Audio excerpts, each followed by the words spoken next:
नमस्ते दोस्तों, मैं हूं कहानी कुमार। क्या आपने कभी सोचा है कि मौत और आपके बीच का फासला सिर्फ 1 सेकंड का हो सकता है? कल्पना कीजिए, एक सुनसान सड़क, एक ठंडी रात, या आपके अपने घर का सुरक्षित कोना जहां एक पल में सब कुछ खत्म होने वाला था। लेकिन फिर कुछ ऐसा हुआ जिसने कुदरत के नियमों को भी चुनौती दे दी। आज हम उन 3 औरतों की रूह कंपा देने वाली दास्तां सुनेंगे जिन्होंने मौत के जबड़े में हाथ डालकर अपनी जिंदगी वापस छीनी।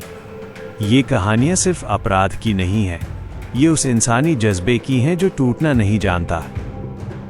सितंबर 1978 की एक तपती दोपहर, उत्तरी कैलिफोर्निया की सड़क पर 15 साल की एक लड़की मैरी विंसेंट अपना अंगूठा उठाए लिफ्ट मांग रही थी। उसके हाथ में एक तख्ती थी, दक्षिणी कैलिफोर्निया। वो अपने माता पिता के झगड़ों और घर के तनाव से भागकर अपने दादा के पास जाना चाहती थी। तभी एक बड़ा नीला वैन उसके पास आकर रुका। उसे चलाने वाला शख्स लॉरेंस सिंगलटन दिखने में किसी सीधे साधे बुजुर्ग जैसा था। मैरी को लगा कि वो सुरक्षित है, लेकिन जैसे ही वैन आगे बढ़ी, मैरी की आंखों में नींद उतर आई। जब उसकी आंख खुली तो सड़क के बोर्ड बदल चुके थे। वो गलत दिशा में थी। मैरी ने घबराकर पूछा तो लॉरेंस ने ठंडे स्वर में कहा, ये एक शॉर्टकट है। सुनसान इलाके में पहुंचते ही लॉरेंस का चेहरा बदल गया। इससे पहले कि मैरी भाग पाती, एक भारी हथौड़े का वार उसके सिर के पिछले हिस्से पर हुआ।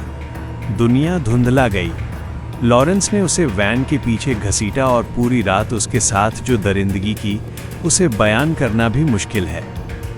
अगली सुबह जब मैरी बेदम पड़ी थी, लॉरेंस ने अपना टूल बॉक्स खोला और एक कुल्हाड़ी निकाली। उसने मैरी का बायां हाथ पकड़ा और कहा, तुम आज़ाद होना चाहती थी ना? मैं तुम्हें आज़ाद करता हूँ। एक झटके में उसने मैरी का हाथ काट दिया। मैरी चीखी, तड़पी, लेकिन वो दरिंदा नहीं रुका। उसने उसका दूसरा हाथ भी काट दिया। लॉरेंस को लगा मैरी मर चुकी है। उसने उसे 30 फीट गहरी खाई से नीचे फेंक दिया। लेकिन मैरी विंसेंट आम लड़की नहीं थी। 4 पसलियां टूटी हुई, दोनों हाथ कटे हुए और शरीर का आधा खून बह चुका था।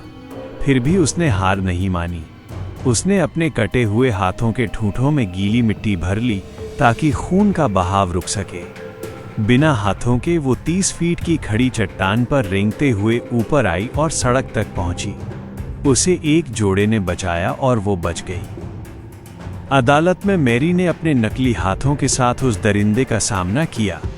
लॉरेंस को 14 साल की सजा हुई, लेकिन वह 8 साल में बाहर आ गया। बाहर आते ही उसने फिर एक कत्ल किया, जिसके बाद उसे मौत की सजा मिली।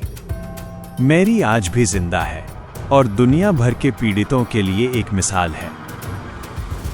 अब चलते हैं दिसंबर 1994 की एक गर्म शाम में पोर्ट एलिजाबेथ, दक्षिण अफ्रीका।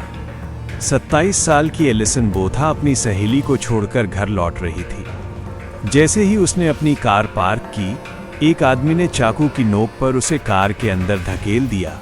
उसका नाम फ्रांज डुटॉव था। जल्द ही उसका साथी थूनिस क्रूगर भी साथ आ गया। वे उसे शहर से दूर एक वीरान जंगल में ले गए।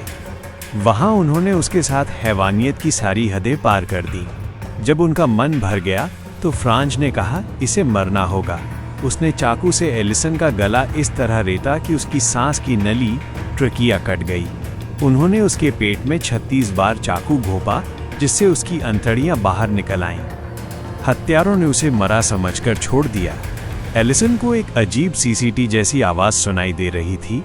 वो आवाज उसकी सांस की नली से बाहर निकलती हवा की थी।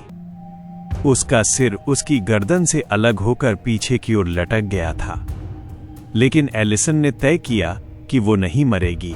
उसने अपने एक हाथ से अपना सिर सीधा पकड़ा और दूसरे हाथ से अपनी अंतड़ियों को समेटकर पेट के अंदर दबाया। वो इसी हालत में सड़क तक रेंगकर पहुंची। उसे एक वेटरनरी छात्र ने देखा। एलिसन ने रेत पर अपने कातिलों के नाम लिख दिए थे ताकि अगर वो मर जाए तो इंसाफ हो सके, पर वो मरी नहीं। डॉक्टरों के लिए वो एक मेडिकल मिरेकल थी। उसके दोनों कातिलों को उम्र कैद हुई। आज एलिसन एक मोटिवेशनल स्पीकर है और अपनी जिंदगी को पूरी शिद्दत से जी रही है। तीसरी कहानी एक मासूम की है जिसने 88 दिनों तक मौत का साया अपने ऊपर महसूस किया। अक्टूबर 2018, विस्कॉन्सिन। 13 साल की जेमी क्लॉस सो रही थी जब जैक पैटरसन नाम का एक अजनबी उसके घर में घुसा। उसने जेमी के पिता को दरवाजे पर ही गोली मार दी।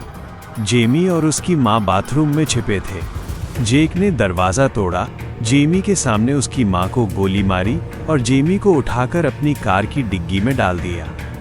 जेक उसे एक दूर दराज के केबिन में ले गया। वहां उसने जेमी को एक छोटे से बेड के नीचे कैद कर दिया। बेड के चारों ओर भारी बक्से रखे थे ताकि वो हिल भी न सके।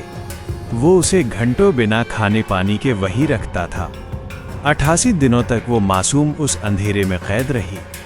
लेकिन एक दिन जब जेक बाहर गया था, जेमी ने अपनी सारी हिम्मत जुटाई। उसने बेड के नीचे से निकलने का रास्ता बनाया और नंगे पैर बर्फीली ठंड में जंगल की ओर दौड़ पड़ी। उसे सड़क पर एक महिला मिली जिसने तुरंत पुलिस को फोन किया। जेमी बच गई और जैक को उम्र कैद की सजा हुई। दोस्तों, ये तीनों कहानियां हमें सिखाती हैं कि दुनिया में चाहे कितना भी अंधेरा क्यों न हो, उम्मीद की एक लौ सब कुछ बदल सकती है। मैरी, एलिसन और जेमी ये सिर्फ नाम नहीं, बहादुरी के निशान हैं। अगर आपको इन जांबाज महिलाओं की कहानी ने प्रेरित किया है तो इस वीडियो को साझा करें। जिंदगी के कड़वे सच तो हमने सुन लिए, अब कुछ मीठा हो जाए। जाइए sour.gd का लिंक पर और इस्तेमाल कीजिए कोड BADAS 15% की छूट के लिए। अपना ख्याल रखिए, सुरक्षित रहिए और अगली कहानी का इंतजार कीजिए। अलविदा।